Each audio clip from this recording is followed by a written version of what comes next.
What is denied by many people, but it is actually 100% real, that our memory is very fallible and does not work like a video camera. A lie detector isn't reliable. When I went to sea, I would see the occasional flying fish. It was surprising how many people thought I was pulling their leg when I told them about it. Psychological addiction to marijuana is a real thing. Edit to the "you can be psychologically addicted to anything" crowd. Yes, you can treat your dopamine receptors as a gumball machine with various different activities, but these are different to imbibing a foreign substance which has the side effect of releasing dopamine. The point is, many people deny that it's addictive, but can't go an hour without being high. I'm sure y'all have seen burnouts. Edit 2. Lol. Deadass? Reddit cares I'm crying. My camp girlfriend. You wouldn't know her. She goes to another school. You don't know how to fight unless you've been trained or have experience in fighting. Most people imagine themselves beating ass only to have reality smash them in the nose. A lot of people even injure themselves just trying to throw punches.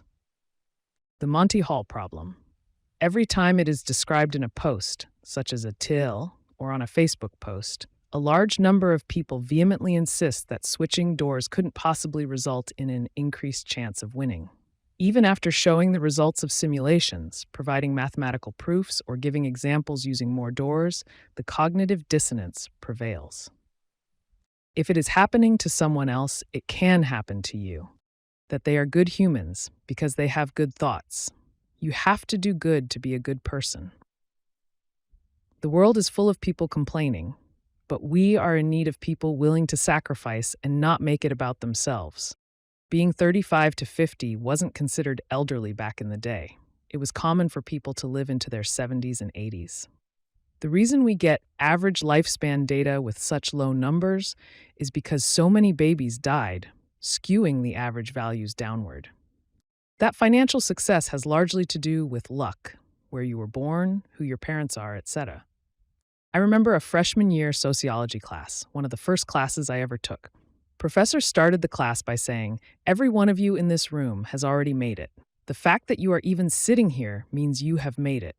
Right now, you are successful in a way most people can never be, and there is nothing you did to earn that." Man, talk about an opening line. At the time, I didn't really understand. I do now. He was right. What positioned me to be able to be successful was everything that happened before I ever left home. Flushable wipes should not actually be flushed.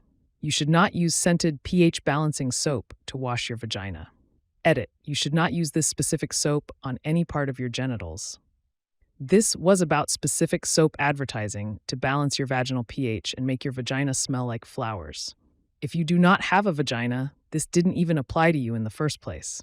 Read with your eyeballs, people, for fuck's sake. Edit number 2. If you have a penis, please wash your genitals with soap and water. If you have a vagina, wash the vulva with warm water and a mild soap, but steer clear of Vagisil or any soap that claims to balance your pH and or make your vagina smell like fruits or whatever. Most genocides tend to have a lot of deniers, unfortunately. The Armenian genocide, the Holocaust, Stalin, etc.